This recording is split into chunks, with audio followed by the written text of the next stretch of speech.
to the show. After we had our weed talk. So this is Sofia Castro, and welcome to the show. Thank you. Thank you for the invite. Happy to be here with you guys. So if you can, start us off. Just give us a little introduction, who you are, what you do. Okay, so Sofia Castro, like he said before, I am in real estate right now. We, myself and my husband met when we were very, very young. Both come from a very humble families. We went to the same schools, junior high, high school. We never met each other. Oh wow! Yeah, yeah. I didn't remember that. Yeah, so we just because he's 4 years older than me, so we kind of missed each other every time. But we had the same friends, and we would hang out in the same places. It was just we never really met in person. But when we were 18 years old, I was 18 and he was 22. We met, and we both didn't have anything. He was working for a telemarketing company.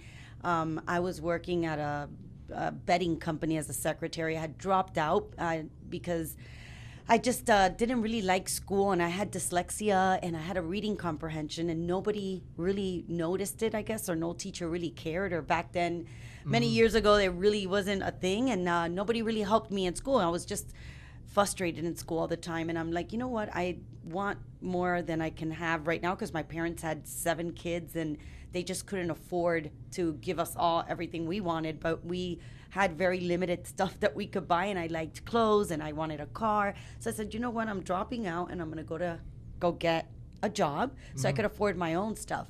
But Bobby, when I met him, it was the same story. He had dropped out at 9th grade, I think it was, to do the same. He went to open a cleaning company. He was cleaning strip joints, believe it or not. Oh, that's awesome. Yeah. And they need an occasional clean. They do. God, if you hear the stories, they're pretty. Especially right now. Yeah, they would. Right now, it's a good place, right? Yeah, now it might be the cleanest ever. I don't know.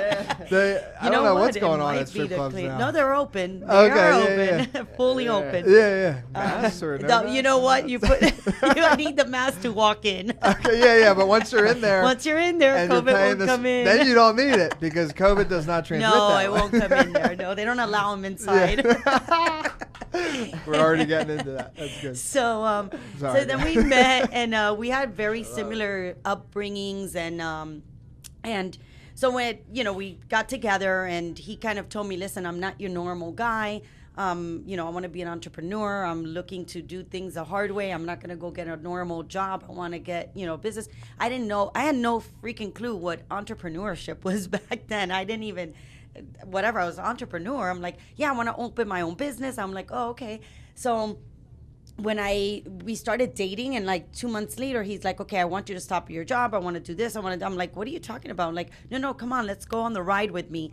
Me being, the 18-year-old, I was like, well, whatever, let's do it. And we went and started investigating some businesses, small little, mom and pop businesses. They didn't go well because we didn't have enough money. We didn't have the knowledge, and we just failed. But from those failures, we always gained something out of them, and we took them, and we were like, okay, for the next time, we're going to do this different. And every time we would fail, we would get those negatives and turn them into positive. But then I got pregnant by mistake 6 months later. So, I was like, oops, hold on a minute. So we decided to have the baby because, we said, well, whatever happens, let's just go forward. We had the baby. So we had to go back to work, because at that point we couldn't just say, hey, it's just you and me. What are we going to do? Whatever, it doesn't matter. Now we had another person that we needed to care for and stuff. So we did. But meanwhile that we were going to work, and we were still coming up with ideas of what we wanted to do. And Bobby would do like side jobs on the, he did a lot of sales. So he was always a great salesperson. So he was working for the Better Business Bureau. He was working at night at the Rusty Pelican over here in Key Biscayne. So, he always had multiple jobs so that we could start stacking up our money so that we could open up a business eventually. So I went back to school because I needed to do something, because I was a mom at that point. And I went to ultrasound school, and Bobby was still doing 3 jobs at the same time. And when I had my daughter, we came across this advertising in USA Today, which, back then there was no internet, it was all about papers. And we picked 3 different business opportunities that we liked. And from the 3, I really liked one because it was something that I had never come across or even knew what the hell that was, or really nobody was really doing it. And it was an equipment leasing broker. Mm-hmm. And what it was just going to vendors that sell equipment and having them submit the applicants that couldn't get approved at the bank because either they didn't have enough credit or the business history or whatever. And we had an opportunity to be able to present these applications to community banks that were willing to take risk on secondary paper, basically. Mm-hmm. So we went ahead, and my mom lent me the $1,800 that it was to buy the manual, because it wasn't a business. It was literally a manual that was copied on a machine. And the gentleman, it was an older man that had done this business himself and figured that, hey, I could sell these manuals for $1,800 and let people pay me the $1,800 and really not do much with it.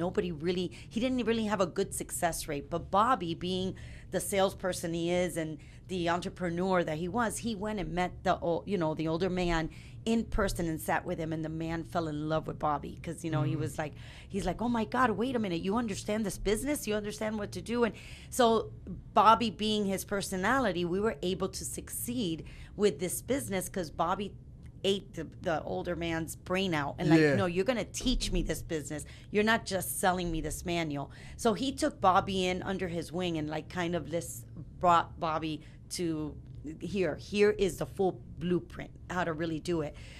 He died 2 years afterwards. And Bobby and myself just took this business and we ran with it, me and him alone. I used to work during the day, and he would stay home in the morning time with our daughter, and he would do all the calls and get all the applications and do, all the sales. And then at night when I would get home, I would do all the typewriting, because it was a typewriter, not even a computer. I would typewrite awesome. The fax machine, the fax cover sheets and the applications, and I would send them out. In the morning time, then Bobby would send all those faxes that I would send out. He would actually then call the people and handle all this stuff. So we did that for a full year. After that, I let go of, working at the doctor's office, and I went full time, me and him, and we just, from that moment on, we just grew the business to, today we sold, that was 1995, I want to say. And, 2019, we were able to sell that business for a $1 billion evaluation. That's sick. So we didn't own it 100%, but, we had a nice chunk of it. So for sure. It was great. We got out. And the reason why we got out, the business today is doing still amazing. It's an amazing business. The strategy behind that whole company has been very solid, and it's an amazing company. 25 years. That's how long it's been. That's wild. Yep, and it's still going strong. Still going strong.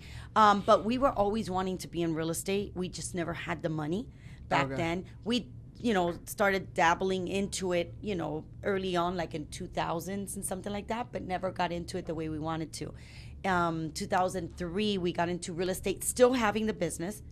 We would just, I would run the real estate part. He would run the other business. But we got involved in real estate. We failed really bad. We almost lost everything we had. Story. Yeah. So in 2003, we got somebody we had known told us, hey, we have an opportunity to get into condo conversions. And back then, I don't know if you guys are familiar with condo conversion, but what that was the apartment buildings that are rental apartment buildings today. You would buy those, evacuate all the tenants, and then turn in every apartment into a condo with a title. So you would sell each individual unit in the apartment building as a condo. Okay. So that's what's called condo conversion. Well, it's not an easy task, number one. And number two, we got into it not knowing a thing about it. And we got in it when it was at the tip. It was already been going on for 5-6 years. We got in it so late that that's when the downfall of the world coming down with the financial crisis. So a mix of not knowing what we were doing. We got in it at the peak of its time. And the world having a financial crisis, it was just a perfect disaster. But luckily, being, that we had so much business savvy and we understood business, we're like, we can't let this take us down. We just put our whole entire life saving in there. Thank God that, Bankers Healthcare Group was doing so well that it was able to carry the expenses that we were having from the condo conversion and not go into foreclosure. But we were like struggling. We were like almost, we didn't go into foreclosure and lost everything because of Bankers Healthcare Group. At that point, Bobby put his head straight into Bankers Healthcare Group and said, I'm not losing focus of what was bringing us in our true steady cash flow. So he went back into that business and put it 10x and grew that business 10 times that we grew in 10 years in 1 year. He just put all his focus, him and his partners put all their focus on making that business bigger so that we could be able to survive in the industry. So in that process, we learned what rental, multifamily rental was all about. We had never gotten involved. We always knew about buying and flipping. So we're like, wait a minute, why did we evict all of these tenants when they were paying rent and we were receiving monthly income? What are we doing? So what we did was that we restored those apartments back to rentals instead of selling the units individually into condos. So we started bringing tenants back in and we started getting cash flow. At that point, we were able to start, okay, now we're surviving. And those steps trying to survive, we learned that, wait a minute, the investment is buying multifamily apartment buildings to get residual income and to really create wealth. That's where it was at. So we started learning that. We didn't buy anything for 4 years, I think it was, because the crisis was from, it ended like in 2013. Yeah. Something like that, 12, 13. We started buying again in 2011. So in 2011, when we started seeing that the world was going to come back already to life, we started then buying small little garden apartments. Actually, we started buying single family homes. I started buying one by one to learn how to really have a rental business. And we started doing one by one. I bought 16 homes. My daughter at that time decided that she didn't want to go into college anymore. She wanted to drop out because it wasn't for her. She wanted to become an entrepreneur. Yep. So she came along the ride with me and Bobby, and we started buying small little units. We started buying homes. Then we went into duplexes, triplex, fourplex. Then we started buying garden apartments at, 10 doors, 15 doors. And we went like that. From 2011 to 2017, we ended up buying about 330 units altogether. Wow. And we had bought them. And that time in 2017, now the multifamily business is hot. I mean, everybody wants to get into still to today. This is still. Yeah, but in 2017, everybody was coming up to us and saying, "Hey, could you sell us your unit, your twoplex, your fourplex? We want the garden apartments." And we were like, "No, we don't want to sell. We're long-term holders." But in 2017, we decided, you know what? We're going to get rid of all of our small units. Now that we understand the business, we've been managing and buying and doing everything ourselves. Let's sell all the small units, and now let's go buy big complexes. We did that, and we sold all of our 300 and something units in 90 days. Sold and closed in 90 days. That's a good quarter. Yeah. That's yep. And we made a nice chunk of money in that process. And we took all that money and we bought big complex. We started buying only 100 plus stores. Got it. Now today we're about 2,600 units on our own. We have other joint ventures with other investors that we have, but we don't manage them. We're just a passive investor with them. But on our own that we buy, that it's all controlled by us. about 26 units to date. Got it. So now, would you recommend, like, say if somebody wanted to be where you're at in real estate, would you recommend they go through that process of like starting with single family and then moving up? Or because isn't there, and you might have one yourself, I'm actually not sure, isn't there like funds or something like somebody could pay like you to just have like a small monthly residual from your 20? Those are funds. Okay, and then we don't, if the person does that, we don't even have to look or think. Right. Like we already know you got it. Exactly. Okay. There is funds like that. So the difference between owning your own and putting your money in a fund, that's a passive investor. You have no say so when they buy, when they sell, what they buy, what they're going to put in as, capex into the building. What is their returns going to be? They guarantee you a 5-6% return a year. That's all they have to. Okay. So, and another thing with that is that you don't get paid on a monthly basis on some of them. Others you do. Yeah. On some you have to wait either quarterly or once a year, or so it all depends on what you want to do with your money. For sure. So, but it seems like you wouldn't recommend you're not going to learn. So. The problem is that you're not going to learn. No fund is going to sit there and tell you, hey, this is the way we did it. This is what we did. This is what. So it all depends. Do you want to be a passive investor and just put your money and get a return on an annual basis? It's the best thing to do. Yeah. Now, if you want to be more active so that you could have generational wealth for a long term and that you could create wealth in your portfolio, you need to do it yourself. Yeah, that makes because I'm assuming on some of yours, like you've had some like huge wins, right? So I mean, 5-6% is like, I don't know, that's kind of like even below the stock market sometimes. Isn't it? Or it's in the same but range. It's so safe that it's you safe. know what I mean. Okay. You're not gonna, unless you put your money in a fund that they're scammers. But normally, you're gonna get your return. You're gonna get that return no matter what. You're not gonna be. I like that. Okay. It's a very safe, steady return. Mm-hmm. You're not gonna be that volatile that you're gonna have that down, up, down, like up, Bitcoin. down, like Bitcoin, like stocks. So unless if you come again, if you have this financial crisis that we had back in 2008, that's a different story. Everybody failed there. It wasn't that they wanted to. It was just the whole world was in a financial crisis. Because we just kind of had one. It was obviously a lot shorter than 2008, but like maybe similar. I don't really recall 2008 because I was like kind of too young. Like I didn't feel the effect. But for this last one, do you kind of think like it is really safe even during like a crisis, because people still gotta although live. Wasn't there something where like they could force the people renting the properties to not evict people for not paying rent? So now during COVID, we had that. We had we have some I'm going to say stupid ass rules here that the states have created, that the tenants didn't have to pay,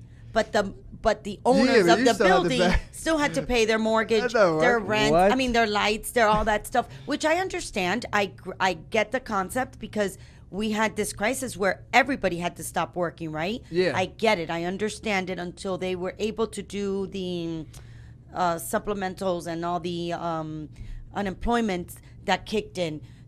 I understand that, but you can't do it for one and do it for the other. Us as the mortgage holders, we didn't get any kind of relief of, if you don't pay your mortgage, you're not going to get a foreclosure. That we had to pay our bills.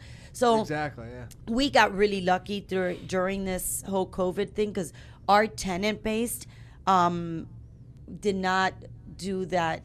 We had people that couldn't pay, but they caught up once they got their supplement or once they got their unemployment, because we underwrite our deals really well. We're in the B class assets.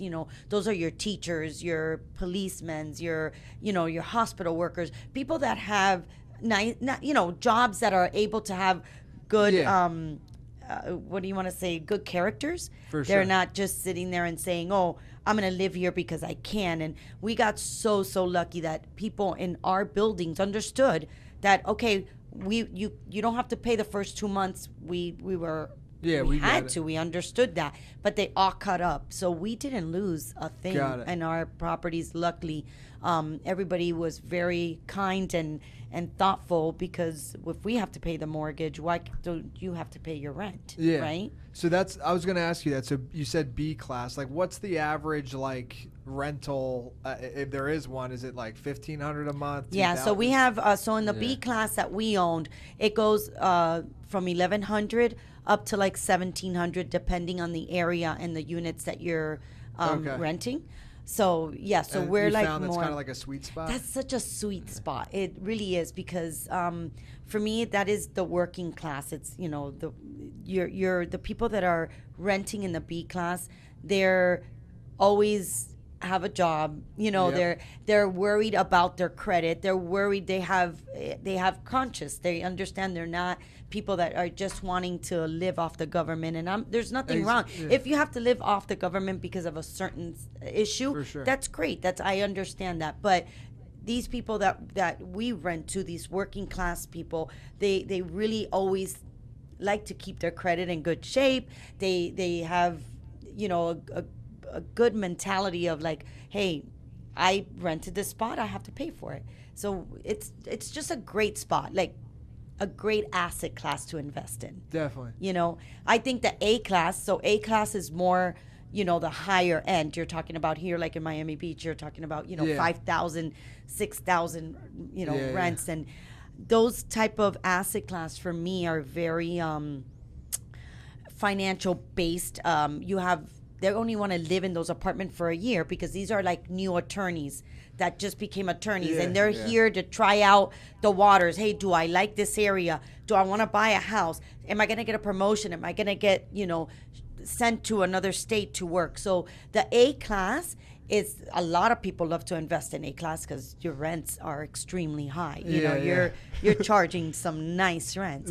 But, you know, it's more of the, you have a big turnover. Every year you're getting, you know, you're not getting repeat tenants. No, that's just because it's not as consistent. It's not consistent. Because that's right around our rent. Right, we live like right down the road from here. Yeah, and like it is, we every year, as much as we love the place we're in, at the end of every year, it's kind of like an experience. Yeah, and I think it's because, and that's what I've talked to you, Dad, about it. Like it's enough rent where I'm like, should I be getting a house? Because, you know, $5-6K a month, it's not like astronomical or anything, but it's enough where it's like I'm spending almost $100K a year, and I have no ownership in this whatsoever. So every year at the end of the lease, I've never stayed at a place longer than a year. Right. And are you kind of saying in the B class they will actually stay? They stay. You have long-term tenants. Yeah. You know, you have at least, they stay for more than 2 years for sure. And there's tenants that we have had in the buildings that are 10 years.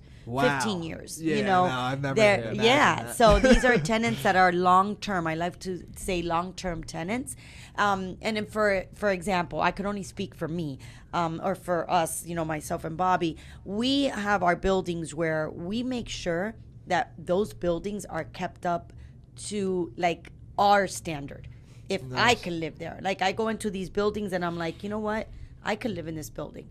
No, you know, and my customer service, my property manager, the leasing agents, anybody that works there has very high standards to give to those tenants.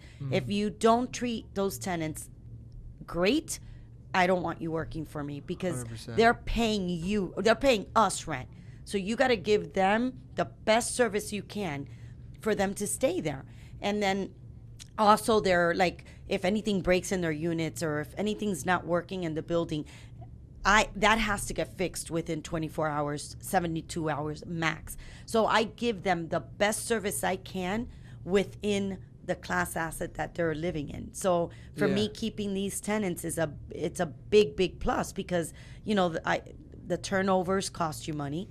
Having to go put that that unit back on the market could take a week, can take a month. You don't never know. So you have a vacancy thing. So, you know, I try to treat my tenants as like if I wanted to get treated, you know, so I like to keep my tenants long term. And so that's why I like that B asset I was going to class. say that's because the thing is too with the A class, even though the rents are really high, there is sometimes really long downturns where the place, like I think our place was open for like 6-7 months. Oh yeah. And then and my realtor told me that, so he was like, "Yo, you can say something lower than what it is because they just want somebody in there." So I think we got like $700 off a month from our place. Easy. Because the guy was like, it's literally 6 months, and he still has to pay the mortgage on that. So yeah, I feel like B class is better. Yeah, I love the B class. It's to start off, we started off with the C class. And okay, what's that range? So C class is you're paying anywhere from probably $800 to about $1,200 maybe, something in that range. You get a lot of government assistant programs in these buildings. I love them. Yeah. I still love them, to tell you the truth. We don't do them because we like to buy bigger assets. But C class, if you concentrate on Section 8, which is the government pays either full, half, or a percentage of the rent for the tenants, you're getting that rent on a monthly basis. On the 3rd of every month, you have your money in your account. From the government. From the government. Yeah, you have Section 8. Now, people say, yeah, but they trash your buildings. These are people that don't care. They bring in their whole family. They're supposed to be 2 people. Now you have 10, and they're always drinking or this and that. And that's not, it is true, but it's not true if you care about the way you run your business, right? So when I used to have my C asset class, I used to underwrite my tenants the exact same way that I underwrite my tenants in the B class right now. So I have to make sure that they don't have a criminal background. I make sure that they've never been evicted from anywhere. And I make sure that they understand that they cannot have, 20 people in your unit. If you do, you would get evicted. So when I speak to them and then they see how nice we would treat them and the service that we would give them, we never had any problems. And that's probably why. With these tenants. And to start off, when you first invest in multifamily, I think it's the best and safe way, because you know that you're going to have that money there every month and that nobody's going to tell you, hey, I have to pay you late. You have your money in your account. So you're able to cash flow and to flow your business steady without having any kind of interruptions, So it's a great asset class to start, but you have to know how to manage it. Okay, yeah. I feel like, do you think you could skip like the single family and go right to that? Or do you think so. I mean, single family has its pros and it's gone. What happens with a single family? You get one single family home. That one tenant either loses his job or gets transferred to another state, or anything happens. They get sick. They have to leave the property soon, or sooner than your lease. You have no money coming in, right? Yeah. So now you have to scramble to find a new tenant to put in there to get cash flow. Now you have a fourplex. One of your tenants don't pay, you're at least able to flow with that money that you're getting from your other 2 tenants, your other 3 tenants. You're still getting somewhat of a cash flow. So a single family, if you're going to do that, you need to have, you need to know that you're going to have a little cushion just in case that, tenant leaves on you and that you have to replace it. So having 3 or 4 single family homes at the same time is a good start. Because I find that the people that rent single family home, they treat that home like if it was theirs. Got it. Yeah, so maintenance isn't. The maintenance is not big at all. You're going to get a call if your AC's broke, because, they can't, or a major appliance broke. Otherwise, if there's like a little door that's loose, or you have a window's not opening and shutting, you're not going to get those constant calls that people are always complaining about. Oh, but a landlord, you get those phone calls. Those tenants are a little bit more efficient to themselves, to be able to maintain. Right? Self-sufficient, right? So, but you have the pro, and then you have the con that if they leave if they leave, you're gonna have a vacancy and you have no other income. But they're both good to start off with. Some people just don't have the money to buy a fourplex, right? But they have enough money to buy a single family home to put it out to rent. Why not start there? Exactly, yeah. Start is what I try to tell. Start, no matter what, start somewhere. Yeah. Because the business itself, if you take it on to do this long term, the generational wealth that you could create with this business is beyond. Yeah, it's awesome. It's and you learn through the failures. So you're going to have some losses, right? Like you're going to start with that single family home. They're going to leave or something's going to happen. You'll have to pay mortgage for 3-4 months. Nobody will be in there. But that's part of it. That's part of it. Yeah, you have to make sure that you have reserves. But, starting in the rental investment industry, it's such a lot of people don't understand it, just like anything else, and they feel like, oh, that's so much work. I have to be a landlord, I have to maintain the property. It's a great business. It's something that everybody needs to live somewhere. 100%. Always, no matter what. It seems like a fun business. It's a fun business. I loved it. I love it. I loved it. I love it. I used to love managing my properties. I don't manage them no more, but I loved seeing the people, being able to be there and see the people happy in the apartment buildings, and seeing that we were able to create somewhere they're living. And I'm a people person. For me, it's like I used to see all my tenants, and I used to talk to them all the time and hang out with them and say, hey, and that's a pro and a con too, because then sometimes they used to have my cell phone and they would call me directly when the property manager wasn't when you doing. Have 2,600 yes, of them, and then I'm like, work. No, wait a minute, this is not the way I could do it. So I needed to scale down on that a little bit, because I got to a point where they were calling me on the weekends, or and then I'm like, okay, wait a minute, you have to go through the proper protocols, because I can't go fix your toilet. I have an employee that's there doing that. So, but it's for me, it's a nice satisfaction of being able to have a place where people are living and being happy.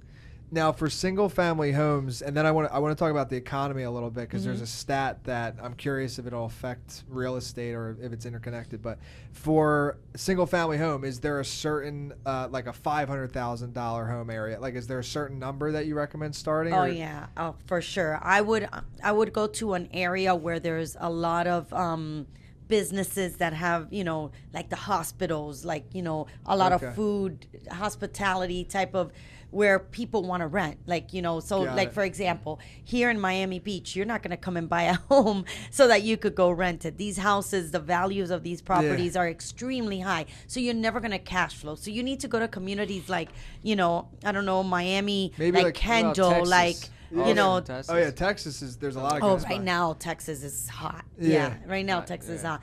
But like in Miami, you could go to maybe? Coral Gables has areas. High. It's a little high. You would go like to Kendall, Hialeah, like those areas that people are going there to rent, because it's an affordable, but they still have the way of getting around and not the commute are good, so you want to go to areas where the values of the house are maintaining its value, but they're not $1 million.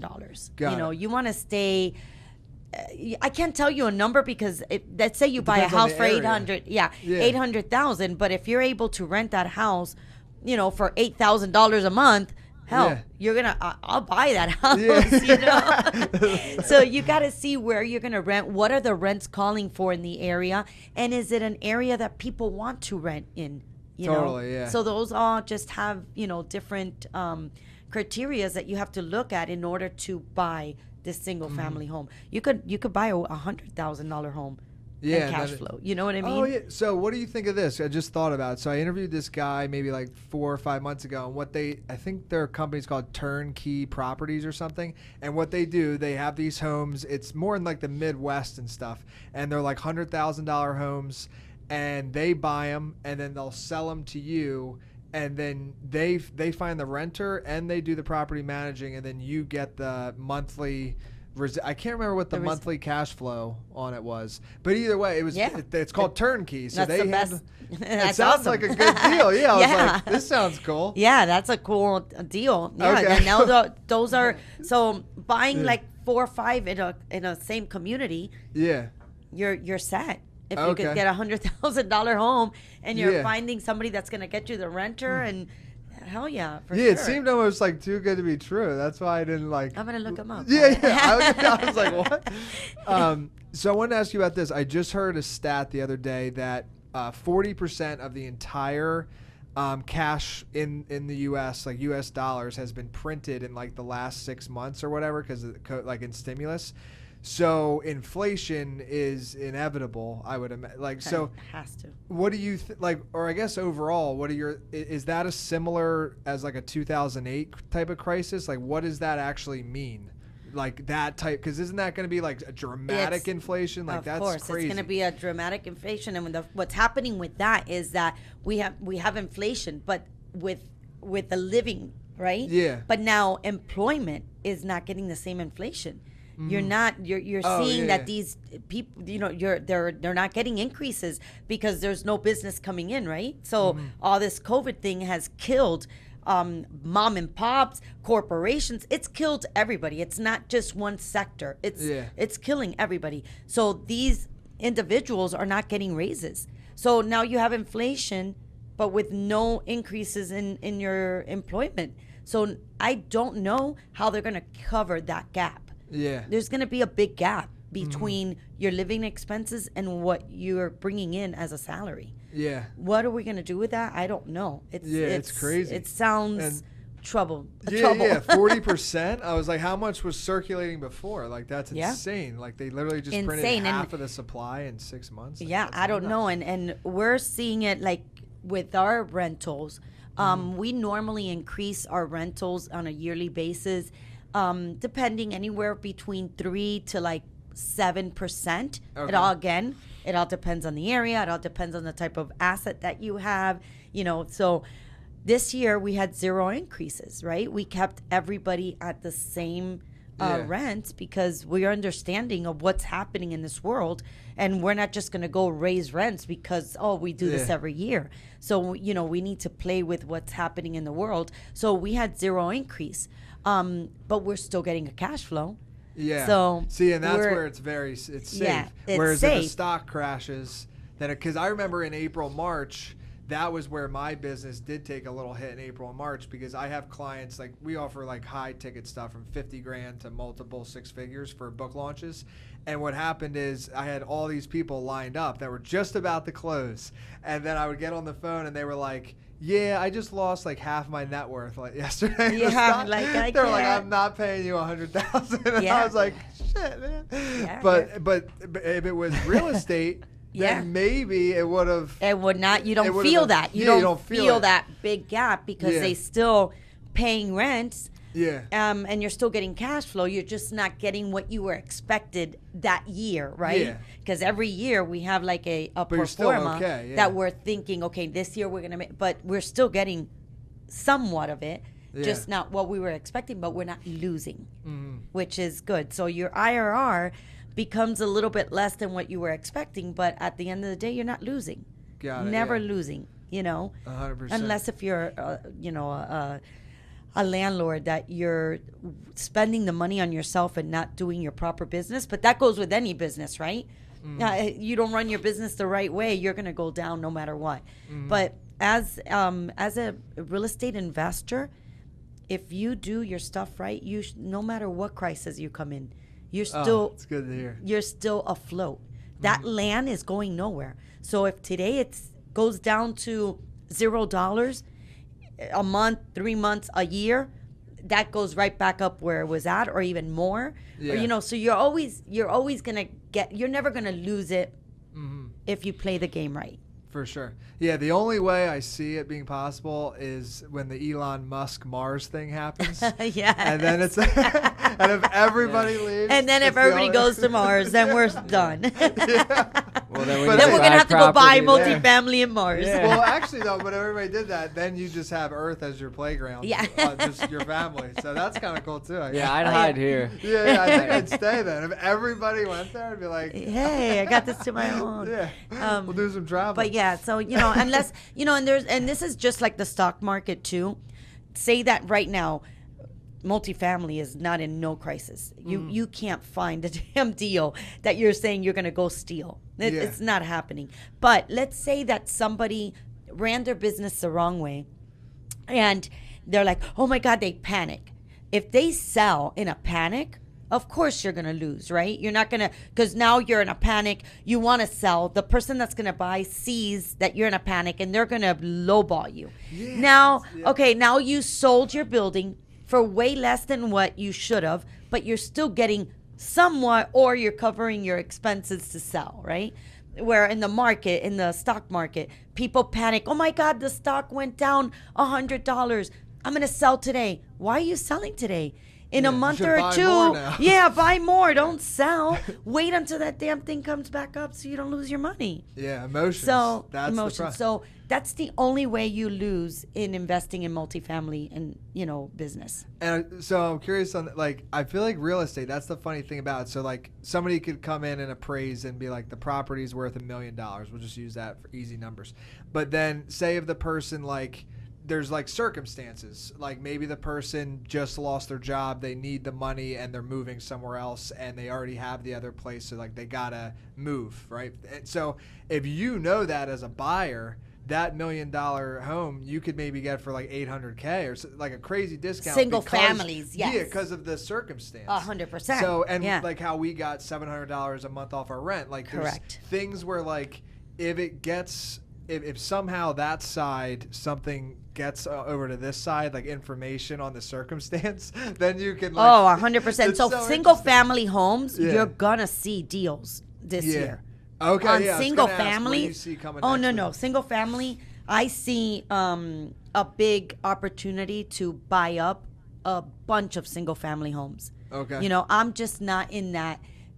I don't buy single families no more. Yeah, you already went through that. So I'm already but no, it's not that it's just that we changed our core values of what we're looking to buy. For sure. I have a friend of mine that buys 500-600 houses a year.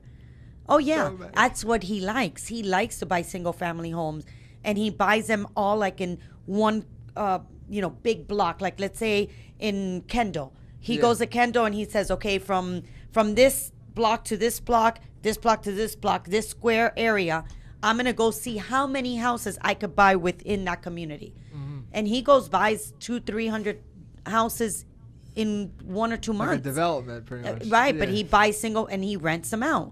He likes single family. So it's more of it's just our core value this year. Not this year. Last couple years. We've changed our core values to what we're investing in. Mm-hmm. But single family homes, like I said, there's nothing right or wrong. Yeah, there's nothing wrong with that. You could become very wealthy with single family homes. You just have to buy a whole lot, and you have to have a complete strategy, because maintenance on. If you have a house here, a house there, a house here, a house here. Oh, yeah, now this tenant has a problem. Now you have to have a maintenance guy that's going to need to drive to this property. An hour later, now this tenant that lives, 10 blocks away, now that tenant calls. Now that maintenance guy he's driving all day. Yeah, it's further. So now he's losing a lot of time driving. So your maintenance is the problem. But if you have, I used to have it down packed. I had, what was it, 17 homes, 16 homes, something like that. And I had 3 maintenance guys that worked full time, and I would give them each, okay, you have this section, you have this section, you have this section. So if these calls come in, this is your problem. These calls come in, this is your problem, like that. So I had to hire more employees because of the distance of the single family homes. But you could work it out if that's your core value and that's what you want to buy, you just do a strategy. Yeah. And it's like running any other business. For sure. You have to have a strategy for any business you have. And I think it's already starting to happen because like our parents, we're from like a small town an hour north of Philadelphia, and one of our good friends, their mom is a realtor there, and she's been saying like houses have been getting scooped up. And I mean, regardless of because Miami's actually still kind of like open, or at least it feels like it, but every other city's shut down. Yeah. So a lot of people like from New York, they're leaving cities and they're desiring something like maybe out in the woods or something, and you're not going to get like an apartment out in the woods. Right. So is that kind of what you're seeing? Yes. Is like a lot of people are moving out? Yes. 100%. And then, so one thing that I'm going to tell you about why we decide to invest in multifamily instead of single family. One of the major things is that single family gets appraised. So let's say in your community, within your area, they appraise the homes based on what has been selling around you. So if you have a foreclosure that happens in your area, now the value of your house went down. Really? So I didn't know that. Yes. So it depends what's happening in your area. That house gets appraised based on that. So if you bought that house for $500,000 and we're going through the crisis that we're going through right now, and say 2 or 3 people in that area let go of their home and they said, here's foreclosure. I'm not paying this house. I'm moving to another state. Take the house. Now, when you go sell this house, because there were so many foreclosures, now your house is appraised at a lower value than what you bought it for. That's crazy. So it could go vice versa. It could go that community is hot and everybody wants to move there, right? Now you bought it for $500,000. 3 years later, now it's worth $800,000. It could go either way, right? Yeah. So multifamily doesn't run that way. Multifamily is run as a business.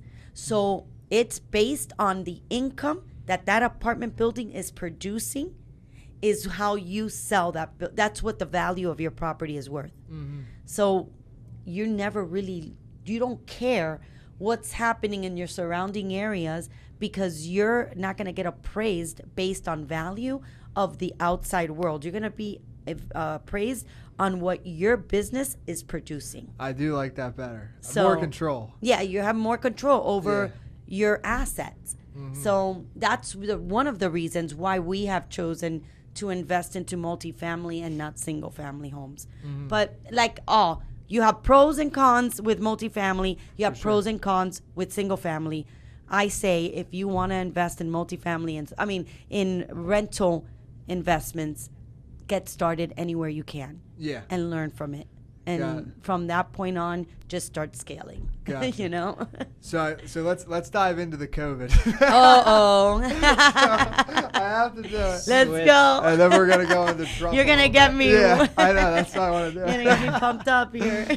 So, let's actually, so that it's productive too. Like, let's talk first. What are your thoughts on everything going on with it, and then maybe do you have any ideas for solutions? I haven't really thought about solutions because I've just been so dumbfounded by how ridiculous it all is. Yeah, the solution is that we're going to live with this for the rest of our lives, as we have been living with the common flu, the influenza, all these other stuff that we've been living for the rest of our lives. Mm-hmm. We're going to be living with it. I don't know why we have created this whole scandal that is more political than anything else. And it's manipulated the minds of all these people that are not doing the correct research. Yeah, that's what's so surprising to me. Yeah, they're not doing the correct researches. So solution would be that the people get more educated and do their research that this COVID is a common cold. Yeah. Just like every other flu that has killed. I'm not saying that you're not dying from this. Yeah. I know there is people dying. I'm not saying that. But they die from common flus also. They're just not sitting there and reporting it on a daily basis. Yeah. That's it. So where do you, because maybe that would be helpful, right? Because I think the most misinformed people are the ones that are watching like ABC News, CNN. And sometimes I even watch ABC News just to actually like see the bogus stuff that they're saying. I can't. I want to go through the TV. I can't. I get so upset. It pumps us up. Like, it gets us ready for the day. I'm like, I'm ready to fight now. I'm ready. But like, where do you, I guess, how did you come to the conclusion that like it is a common cold? Like, what, like for me, like I do, and I feel like that's what's surprising to me, not to go in circles, but like, I don't understand how people just take it for what they say. Like, to me, I'm always like, I at least want to check out a few other sources. Me too. So there's like Alex Jones. I know he's a little wild, but InfoWars. He's awesome. I actually really like him. Yeah. Yeah. And a lot of the stuff, he's been wrong sometimes, for sure. There's been a few, but most of the time, what he says, it's kind of like truth is stranger than fiction.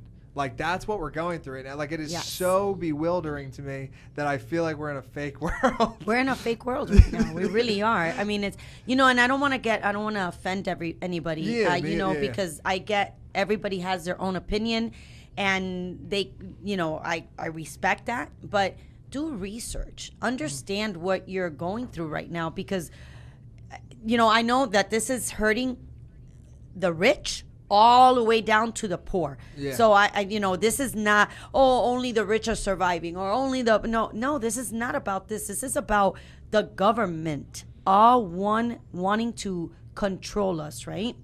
And they say, well, every country, it's happening to every country. Yeah, it's every country. Do you understand? Have you read? Have you been looking of what's happening, that this world wants to become one world, one leader, and have the same politics, people running globalism. Yeah, they want to globalize this world. So of course that Europe is having the same thing as us, and that they're not, this one's not communist and this is not here, and we're in the United States. But do you realize that everybody's doing the exact same protocols, manipulating everybody's minds, controlling everybody, scaring everybody the same way so that they could grab control? I'm Cuban. So I know the history of Fidel Castro and how they started and how they went from a freedom country to the most communist country that is disgusting, the way that they treat their own people and how the government lives. So I'm very sensitive. Similar? Oh my God, if you read the stories, and this is what, like I have, with Cuba, my family members that have lived through the, 1959 on, that they saw what was happening.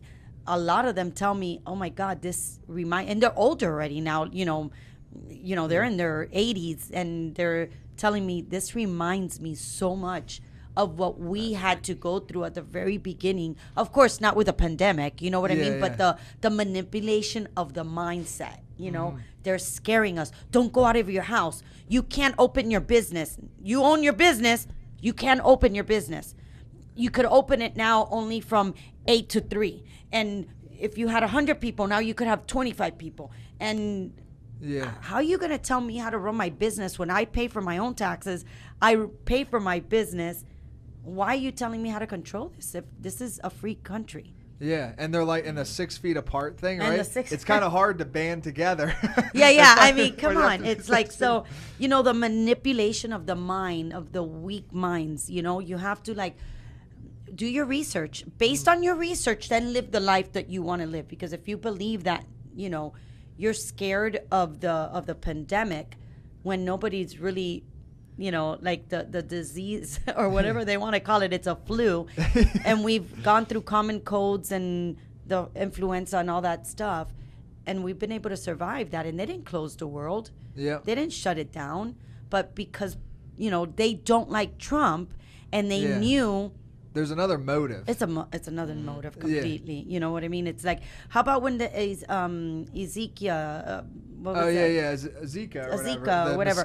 The mosquito thing. We had mosquitoes outside that they were biting and killing people. Why didn't they close down this whole entire world? That's more dangerous. You're walking out and their mosquito's going to bite you and kill you. Mm-hmm. I mean, so why didn't you close down the world when that was going on? Yeah, I agree. And that was actually pretty scary. That was scary. I mean, like, the mosquitoes were biting you and actually killing you. Yeah. Like, so why not close down the world with that? I actually forgot about that. I mean, come on. Yeah. But now you have a common flu, and you're going to tell me you're going to close down this whole entire world and actually, like, kill the whole financial world, like the moms, the pops, the hotels. I mean, they're not caring who it's killing. They just know that the government, is going to take control. So it's crazy because you're not the first. There's a lot of like Cuban and Venezuelan people that live down in Miami, and like we Uber everywhere. So sometimes the Uber drivers are Cuban or Venezuelan. Yeah. And they have said, because I'll bring this up in conversation with them, and they have said, yes, like this feels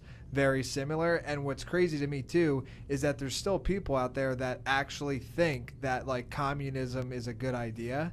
And what's crazy is like in theory, right, it sounds like not bad, like we're all equal and we're all in this perfect world. That sounds good, I guess. But like when you actually like look at history and test it out, that's not the way it works. Like it has always failed, at all. and the people in power always are the ones that get everything. And Cuba's still that way now. Still that way. Yeah. Go look at the people in Cuba. The buildings are falling apart. Their streets are full of holes. They can't go to a grocery store to buy. But then go look at Fidel Castro's family. Look at the buildings that they live. Their houses are mansions. They have every kind of servant in their house. They have a maid. They have a butler. They have a chef. They have Mercedes-Benz in their front yard. But the country itself is eating dirt. Yeah. But you're going to tell me that communist and socialist is going to help everybody and that everybody's going to be one? Yeah, it's just never worked. And actually, everybody is equal with it, except for the leaders. But you're all equal. For the leaders. And the equalness is awful. Yeah. Awful because they don't even have. And then I love, like in European countries that are socialist, that they cover your insurance. I have many friends of mine that are Europeans that from everywhere. That socialist insurance that they give out, they have to go buy their own insurance, pay extra to buy the premium insurance, because that insurance that they give out for free is awful. Yeah. Awful. They leave you when you go into a hospital, you're sitting in these, beds in the hallways, you're not getting attended immediate, they're not covering, like if you have something serious. So all of this whole, socialist, thing, it's a shame. And people that know are still, they're so, they've messed with their mind so much that they think that that's a good thing. Like these young millennials too. Oh, my college bill's going to go away all of a sudden. They're going to pay for my college bill.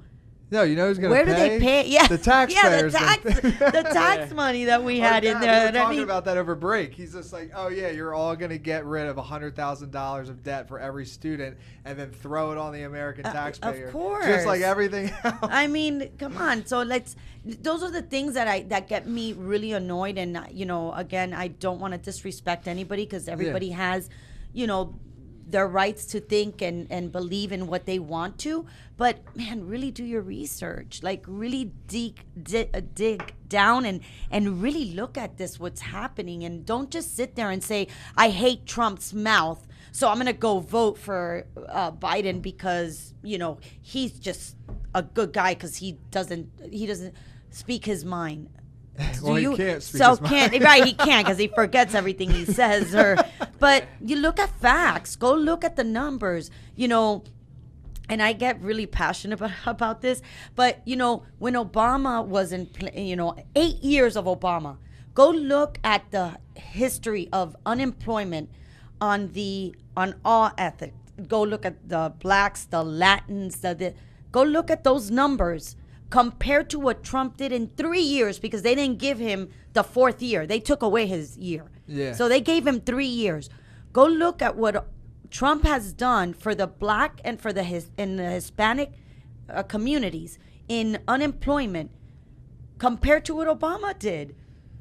These are facts, guys. I'm not just talking because I'm a Trump supporter. Mm-hmm.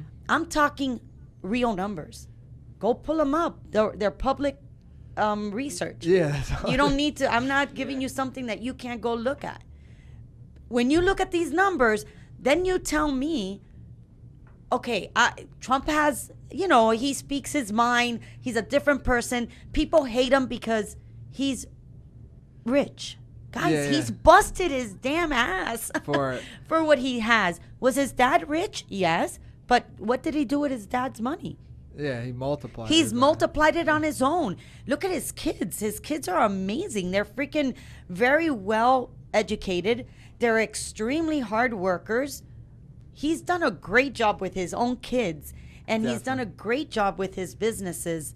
And this world is a business. This is not a political world. This is a business world. Because in order for us to maintain the taxes that we pay to this, world that we are living in, that they want to take everything from you, how do you produce these taxes if you don't have the people making all this money? Yeah, that's right. What I don't get How either. do you pay for all these charities if you don't have these hustlers out there going to get create businesses to give others businesses? So people think here, oh, he's rich. Guys, he's busted his damn ass for it. And I think a lot of people has not sat there and said, oh, you give me your money and I'm just going to take your money. Look at him. He's being a president for $1. There's a thing out there that shows like net worths of presidents. And it shows like all the presidents, like not all, but maybe the last like 4 or 5 presidents prior to Trump, their net worth went up from being president, and Trump's has gone down. Like almost $1 billion. I think it was $700 million his net worth. So it's just like that number alone, just follow the money. Like these people maybe had some self-interest. Trump actually cares about. He cares. Yeah, he didn't need to do this. He doesn't need this headache. If he didn't sit here, he would have been freaking sitting.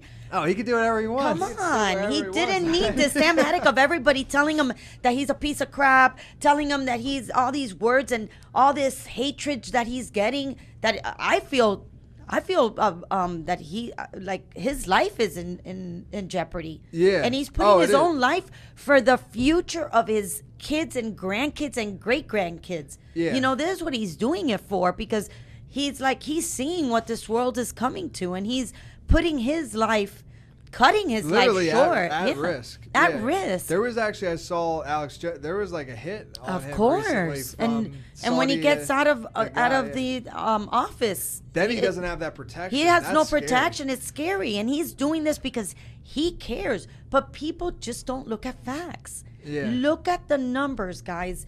He's not going to be your best friend. He's you not don't your even have to like husband. him. You don't have to hang out with him.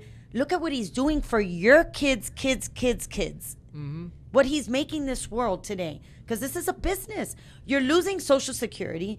You're losing all of this stuff because these politics don't know how to run a business. Yeah. So they can't maintain this world. They're printing out money. And how do you get that money to be replenished if you don't run this world as a business? Mm-hmm. So, I mean, that's what gets me so no, me too.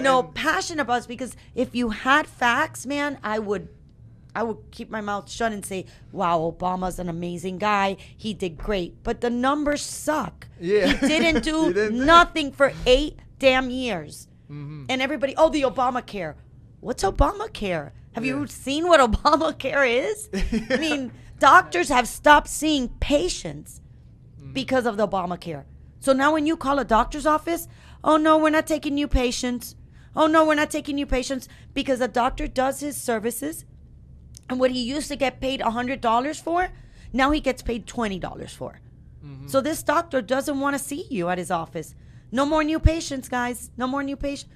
And I don't know if you've experienced this, but try it. No, I don't think so. Okay, no new patients. We're not taking in new patients.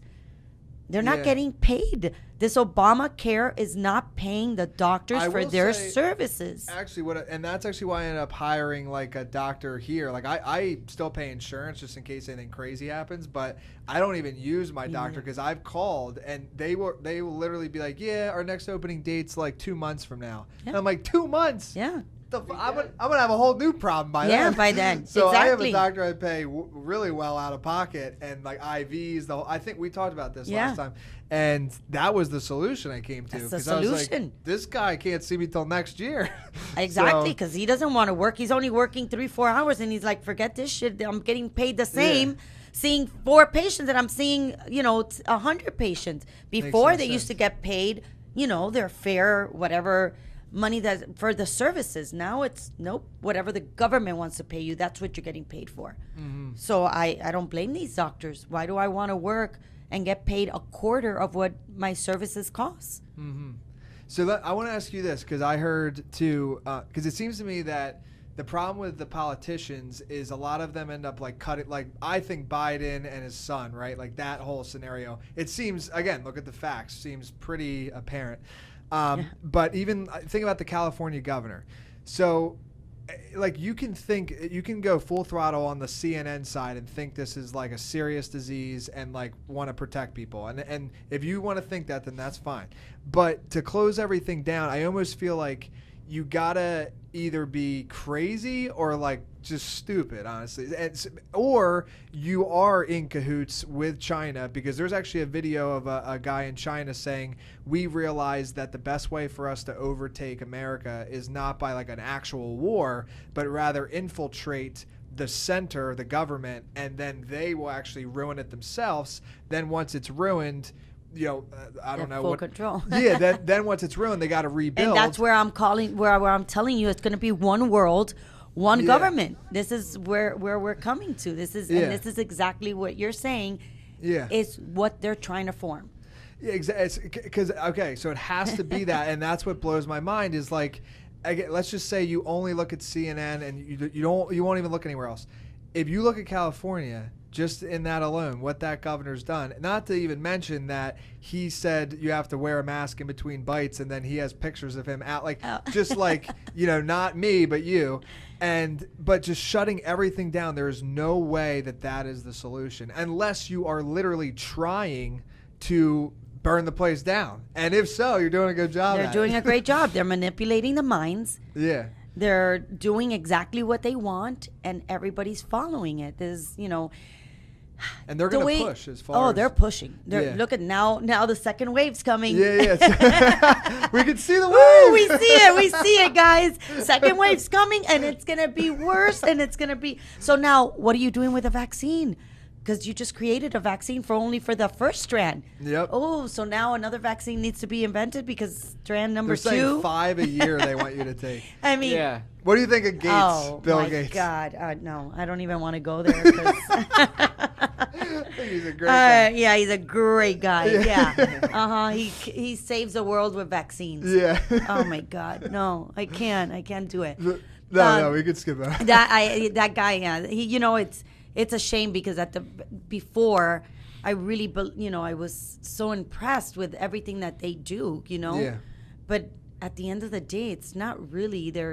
It's all like a facade, and they're not good people. Yeah, it doesn't seem that way to me. Yeah, they want to be involved in that one world. Yeah. Let me be the leader. There's video, and I saw this on Alex Jones. There's video of him actually saying in a TV interview like maybe 5 years ago, and they asked him, "What's been your biggest like return on investments?" Because he's a big business guy. So, and he literally said, "Vaccines have been my best return. 21 times return on all the money I've put into." Yep. It's like, oh yeah, this guy has the best. Exactly. He's trying to save you. Yeah. And he's a very socialist person. He believes, that everybody should be equal, but he's a billionaire. I know. And the carbon stuff. I mean, come on. That's always the best thing when people are saying like the global warming and the carbon, like it's too much, like the smoke and everything. But then they have a private jet and then they fly back and forth everywhere.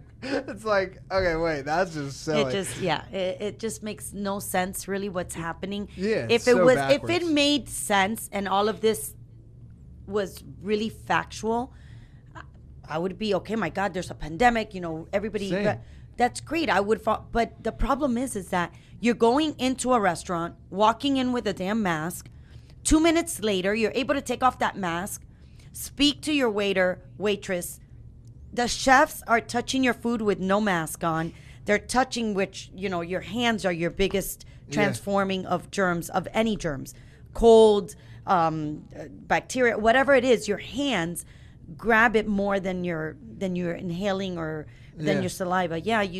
Whatever, it stays there for whatever minutes or whatever. It doesn't, but your hands, so cover your hands then also.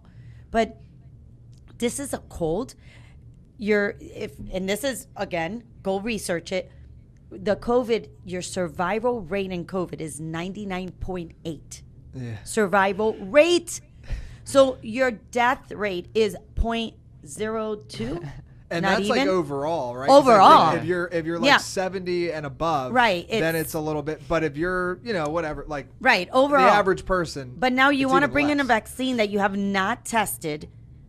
You don't know what the side effects are going to be. Some people have gotten cerebral palsy from it. Many know. And how about you don't know if your kidneys are going to fail? Yeah. Well, we saw like a couple people got AIDS. That was in Australia. Oh, wait a minute. You know why? Hold on. Because in the vaccine, they got a strand from the HIV virus that supposedly it kills the COVID.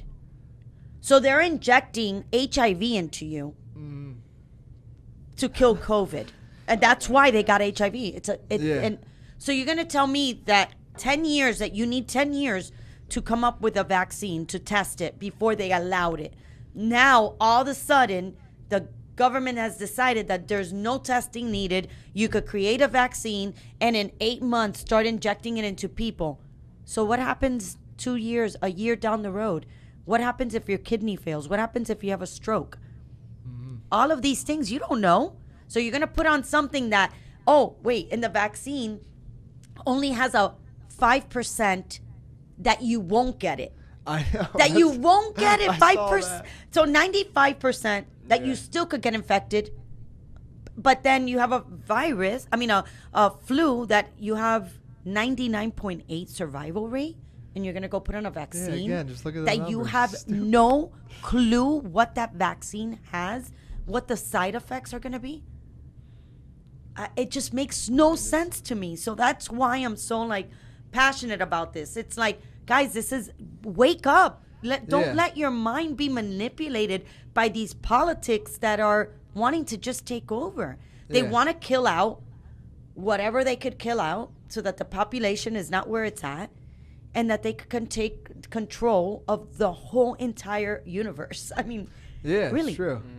Yeah, and when you're speaking about we're just trying to be helpful with this. That's why I want to shake people in a nice way, just so they understand, because I don't want them to lead down the path and then end up like a Cuba. My family members, like we talked about, I've had about 25 family members that have gotten COVID. Yeah. Luckily, knock on wood, they've been fine. Nothing's happened to them. They've had a common cold. No big deal. I've hung out with every one of them during the COVID stages. It's my son, my daughter, my nieces. I've hung out with them. We've isolated together at a house. Thanksgiving, I had 4 of my family members with COVID. We all stayed in one house. We didn't leave. We had it in my house. Yeah. We all stayed there. We slept there. Everybody slept over. We had a weekend COVID party. Knock on wood. I didn't get no, but I wasn't afraid of the symptoms because, I take care of myself. For sure. And that's the biggest thing too. Nobody, why doesn't the news say, hey guys, go work out. Yeah. Stop eating junk. Don't go to Burger King and McDonald's and Wendy's. Eat healthy foods. Get your immune system boosted up. Worry about what kind of vitamins and the food that you're inputting in your body. That's the ones that are killing you. Yeah. And go exercise every day. It's amazing. It's a great... There's a stat where as long as you have enough vitamin D and zinc in you, it has not affected anybody they don't say that they don't say anything. They don't say that. Talk about Vaccine. that. Everybody go work out every damn day. Yeah. Go out and walk for an hour. Go run. Do whatever you got to go do, but get your body in a good state and you're going to see how you'll be Change your okay. life. These kids used to go to school just until last year every day with a damn runny nose and the cold and and the snots and the whole and the coughing and all these kids get a cold and then they would bring it home and then the moms and the dads get a cold. Same thing as COVID. Mm-hmm. They just never talked about it and never really put the emphasis. But this is all politics. It is. This is all about getting Trump out and China, because he was the first one to put his freaking foot and really step down and say, no, you're not going to take advantage of us no more. You're going to be the same as us, and you're going to pay the same taxes that we're paying when we import and export. Mm-hmm. So now let's, bring this in and kill the world, because I just want to prove a fact. So I want to talk about this too. What do you think about the election? God. Was there any fraud, or was it legit? God, this is all fraud. I mean, and it's been happening for years. Yeah, this is not new. I did not know that, actually. This has been happening for many years. I was so gullible. I actually thought this was a true system. I really did. But it was never as bad because, again, it was very subtle. You know, they would, play around with whatever needed to happen at the time. And, okay, whatever. Now it's so bad just because, again, they don't want Trump in power because the political party knows that he has the balls to be able to stand up to anybody. And they don't want that. They don't want to be, taken out of power. Are you kidding me? Mm-hmm. They're like, wait, we need to get this guy. So it's not even us. Again, proven fact. They found all those votes in the garbage. They found all these mail-in votes that were not even in existing. There's been people that have had 5 votes and counted 5 times one person. It's like. And you look at the graphs. Crazy. They don't even make sense. Like Trump's graph is like normal, like this, and then Biden's is like. Yeah. I mean, come on. And like a spaceship. In the 5 states that matter, the swing states, right? Yeah. And it's like, come on. Yeah, man. come on. What are the chances? This is like, let's play. You want to play fair? Let's play fair. Like if everybody didn't want him in, okay, and the votes good, and they weren't the way that they've messed with these votes, everybody okay, whatever. Yeah. Even if he was great for us, But if it was a fair fight that everybody voted the right way, then everybody has to stay quiet. But damn it, you're seeing all these scams going on with these votes. Mm-hmm. I mean, it's no secret. Any thoughts? What do you think? Because it's just timely. Like, what do you think will happen tomorrow? I don't know what's going to happen tomorrow. I'm like... It is a fun show. It's a fun show. It really is. But it's very serious. I don't know. I mean, I'm hoping that he really, for the sake of our entire nation, really, right? That he at least stands up for a fair vote. Yeah. Recount, do whatever you got to do, but let's do that voting all over again and get a fair vote. And if that fair vote comes back and he loses, hey, you leave. But the way that it was done, come on, that was disgusting. I don't get either. Like, I don't understand why we're still voting in a way that Wait, our votes were not even counted 24 hours 72 hours later. They weren't even counted. Yeah. It's like, it's and ridiculous. Different states, because what COVID did is it allowed them to actually like make up their own rules, not really legally, but like I heard in Pennsylvania was one of the most corrupt areas of this. And apparently, like, they had stuff come in like a week later or something, and like you're not allowed to accept those votes. It's a week late, but they still counted because COVID delayed it or something. Yeah, the mail got delayed because of COVID, so now they accepted, the mailing votes. Can't change the Constitution or whatever because of COVID. Yeah, it's ridiculous. It's just ridiculous. And what I'm so surprised with the technology that we have advanced to, that there's not a voting system where you have to insert your license. You have our license have that scanning vote bar in the back. You have to insert your license or your fingerprint in order to vote. Definitely. So that way that vote is counted the right way. It was me. It was nobody else. There has to be a smarter way. People are hand counting votes. I know. Come on. Yeah. It's ridiculous. I'm sure Nancy Pelosi would create that one. Yeah. Oh, yeah, she'll happily. Dominion, that's what it's called. Dominion will create it. Yeah. No, but I thought that too, and I guess, I guess not everybody has a phone, but most people have a phone. Because I was thinking, like, the face recognition thing, like, there's got to be a way, or a website, something. And come on, you should even be able to vote from home. Because all these things, all these technologies, your computer has, your own.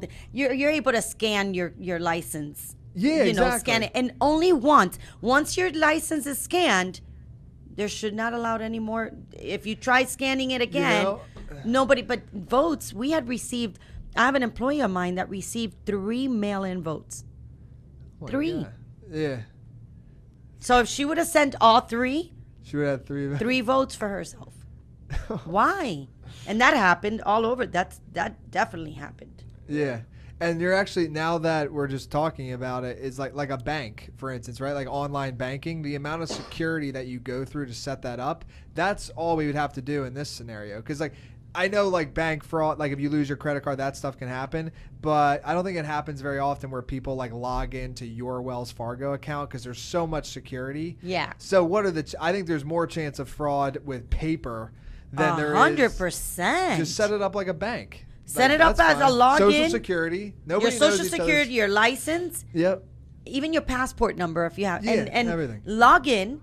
And your vote counts once. Once, if they logged in with your code, oh, you're screwed then, right? But log in, vote, and everybody's able to do it from home. You don't even need to do it anywhere. You don't need to go drive to these lines, and it's just ridiculous.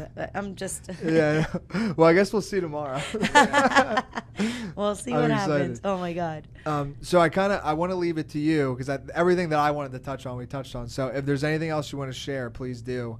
But then, like, let us know where we can find you. Like, if you have any courses, I think you have a real estate course, like website, socials, all that. Yes. Right now I'm coming out with a little course that I did for very, very new beginner investors that have never invested in real estate, in multifamily, not real estate, in multifamily. So it's almost like a 101 type of course. It's going to be an online course. I was directing it directly to women, and now it's kind of like not, because everybody's like, some men have like, come on, I want to see that too. And really the course doesn't have anything to do with gender. It was just that I was really wanting to target women. But because I feel like women don't have they feel like they're not empowered, or sometimes they're a stay-at-home mom and they just feel like they don't have the knowledge or they don't have the courage. So I was wanting to really focus my directions to women to let them know this is something that you're able to do and still be a mom, still be a wife. It's not like a job that you have to be at from 9 to 6 or whatever. You're able to mess around with your hours as very flexible. So that's why I was directing my focus to women. But now the course is going to be coming out in the next probably the next 30 days. It's already done. We're just tweaking some little things that I wanted to tweak, and so that'll be coming out. And myself and Bobby are coming out with a mastermind boot camp that we're doing for investors that are already more knowledgeable, that are either have one and want to scale, or they have the money and have never invested in multifamily. So that's going to be now in January 20-something in Fort Lauderdale. Oh, we'll sweet. only pick 20 people because we want it to be very, very personal. Those are the best, I think. Yes, yeah. Bobby really likes to have, he doesn't like the massive because you really can't really focus. And he wants the person, when we do this this boot camp, he wants them to get out of there and really invest. So he wants to be able to follow that, we follow that person until they do their first investment. So we're doing very small groups. And also we're going to come out with a mentoring program where we're going to only get 10 people that will want to be, have a mentor. But now these are more of a mentorship of people that have already, making, like $1 million net revenue or something like that, and that they want to scale up to the next level. So we have like different levels of for people that want to get investing into multifamily or I like those a lot because you're like holding. You said for the mastermind, like you actually kind of hold them accountable until they make their. Yep, it's gonna be That's sick. So we're gonna have take action. Oh, they have to take action because we're gonna have an 8-week call, 8 weeks of a program. So they come to the mastermind boot camp. It's gonna be 4 days. We're going to take them to all of our properties that we have in Florida, show them the business, the inside, the outside. We're going to be then doing, an 8-hour deep dive. Like they're going to be working. This is going to be like going to school. And then when they leave, they're going to have a weekly call with us. And they're going to have like protocols. They have steps that they need to take in order every week, and at 8 weeks, they should have their first investment. Got it. We've interviewed these 20 people. Like, we have turned down so many people for this boot camp, but we really want to make sure that the ones that are coming to this boot camp, they're not just coming to say, oh, I went to a boot camp and oh my God, yeah, how exciting. And I, went to Bobby and Sophie's boot camp and wow, it was great. And what did you do with that? Nothing. Okay, we don't want that. So because we're doing our non-refundable minutes in there teaching people, and we don't do this for a living. This is because we've had so many people ask to please help them that we're like, okay, why don't we do this? We'll select the few and we do. So we came up with this the first time we're ever doing it. It's our first one. We don't know if we'll do it again. We're going to do this as a trial, see how it goes. If these people are successful, we'll then it's worth it decide to do it, because we really want, it's more of having a success story than having a mastermind or a boot camp. You know what I mean? It's like we really want them to be successful. We get pride by saying, wow, we were able to teach them what we did and that they took action and got it done. Mm-hmm. And what's the website for that, or where can they find it? My Instagram is official Sofia Castro, and Sofia, guys, is spelled with the F, the Latin way, so it's Sofia. My LinkedIn is Sofia Castro, and my Facebook is also Sofia Castro. My website is officialsofiacastro.com. Perfect. Okay, so, and they can find all that. All of the information is on any of the handles. Cool. Yes. All right. Well, thanks for coming on the show. It was a blast. That was fun. I hope nobody gets offended. No, they won't.